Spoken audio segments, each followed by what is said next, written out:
Halo pemirsa JBR TV dari Sabang sampai Merauke, dari Miangas hingga Pulau Rote. Bertemu lagi dengan saya Ladianti Arfiani di program Kominfo Newsroom.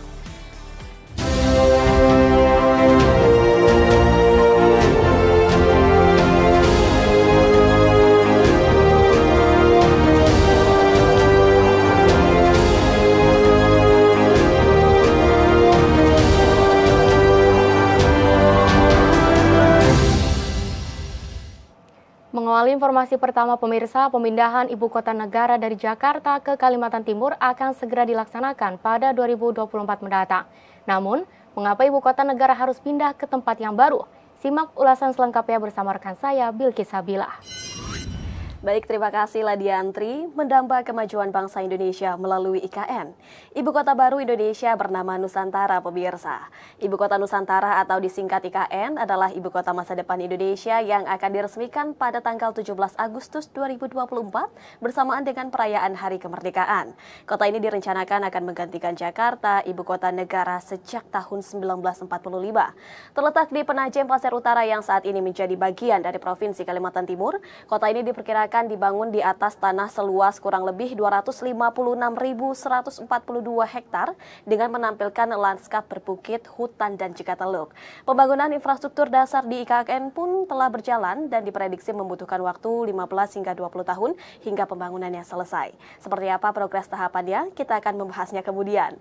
Nah, kemudian untuk pemindahan ibu kota negara telah tertuang dalam Undang-Undang Nomor 3 Tahun 2022 tentang Ibu Kota Negara dan sudah disetujui oleh sebanyak 93% dari fraksi yang ada di DPR. Karena itu Presiden Joko Widodo meminta para investor tidak ragu dalam menanamkan modalnya di IKN Nusantara. Dengan ditetapkannya undang-undang ini diharapkan tata kelola ibu kota negara dapat mewujudkan ibu kota negara yang aman, modern, berkelanjutan, dan berketahanan serta menjadi acuan pembangunan dan penataan wilayah lainnya di Indonesia. Mungkin banyak dari Anda yang bertanya-tanya, mengapa Kalimantan Timur? Pemilihan di Kalimantan Timur didasari beberapa pertimbangan, yaitu berdekatan dengan wilayah perkotaan yang sudah berkembang, yakni di Balikpapan dan juga Samarinda. Risiko bencana minimal, baik banjir, gempa bumi, tsunami, dan kebakaran hutan. Nah, ini juga sudah tersedia lahan yang dikuasai pemerintah seluas 180.000 hektar, dan struktur kependudukan heterogen dan terbuka, dan juga adanya pertahanan yang didukung oleh darat, air, dan laut, serta air baku yang berasal dari 3 waduk yang sudah existing. Pembangunan IKN berbatasan langsung dengan Kecamatan Penajam, Kabupaten Penajem Pasir Utara, Teluk Balikpapan, Kecamatan Balikpapan Barat, dan Balikpapan Utara, serta Kecamatan Balikpapan Timur, Kota Balikpapan yang berada di sebelah selatan. Adapun di sebelah barat, wilayah IKN ini akan berada langsung dengan Kecamatan Loakulu, Kabupaten Kutai Kartanegara, dan Kecamatan Sepaku, Kabupaten Penajem Pasir Utara. Untuk di sebelah utara ini IKN berbatasan dengan Kecamatan Loakulu, Kecamatan Loajanan, dan Kecamatan Sanga-Sanga, Kabupaten Kutai Kartanegara, serta di sebelah timur IKN akan berbatasan langsung dengan Selat Makassar. Ibu Kota Nusantara atau IKN merupakan wujud perubahan peradaban Indonesia dengan menghadirkan konsep pembangunan Indonesia yang sentris. Melalui pembangunan IKN, pembangunan dan angka perekonomian daerah yang tinggi nantinya tidak lagi terpusat di Pulau Jawa, pemirsa. Sehingga untuk mewujudkan visi tersebut, pembangunan IKN menerapkan 8 prinsip sebagai berikut. Pertama, desain yang sesuai dengan kondisi alam.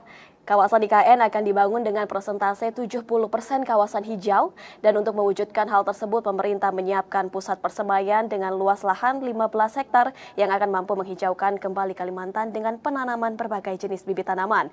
Yang kedua, mengusung konsep Bhinneka Tunggal Ika. Kawasan IKN ini mengintegrasikan 100% seluruh penduduk, baik penduduk lokal maupun penduduk yang akan datang. Menggunakan transportasi yang umum dan mobilitas aktif, serta rendah emisi karbon, 100% kebutuhan energi IKN akan dipenuhi oleh instalasi kapasitas energi terbarukan dalam bangunan umum sebesar 60% di 2045 dengan target net zero emission di IKN pada tahun 2045. Nah, untuk sumber energi di IKN ini juga nantinya berasal dari energi terbarukan atau renewable energy, dan termasuk ke dalam transportasi, pemerintah akan mengembangkan teknologi kendaraan otonom berbasis listrik atau autonomous vehicle. Presiden Joko Widodo ini ingin benar-benar IKN lambang kemajuan bangsa Indonesia. Berikut pernyataan Presiden Joko Widodo. 80% sumber energinya adalah berasal dari renewable energy. Mobil di sana nanti harus mobil listrik. Kemudian 80% transportasinya adalah transportasi umum, autonomous vehicle, tanpa awak dan tanpa sopir. Jadi yang kita hargai di sana adalah pejalan kaki. Yang kita hargai di sana adalah orang yang senang naik sepeda. 10 minutes city. Jarak tempuh kemana-mana itu ada dalam 10 menit. Sekali lagi, inilah showcase transformasi Indonesia. Showcase perubahan peradaban Indonesia. Dan budaya kerja yang ingin kita bangun di IKN Nusantara adalah budaya kerja produktif. Menarik ya pemirsa, kita akan lanjutkan pada visi berikutnya, yakni IKN akan lebih sirkuler dan juga tangguh. Kebutuhan produksi pangan akan dipenuhi dari 10% lahan seluas kawasan pemerintahan IKN. Dan selanjutnya 60% timbunan sampah daur ulang pada tahun 2045 dengan 100% limbah akan dikelola melalui sistem pengelolaan pada 2035. IKN akan menjanjikan kawasan yang aman dan juga terjangkau. Pembangunan IKN ditargetkan memiliki akses terhadap infrastruktur penting dan perumahan yang adil dengan perbandingan 1:3:6 untuk jenis perumahan mewah, menengah, dan sederhana. Pembangunan IKN juga ditargetkan akan menerima 100% konektivitas digital dan teknologi informasi komunikasi dengan lebih dari 75% kepuasan bisnis dengan peringkat layanan digital.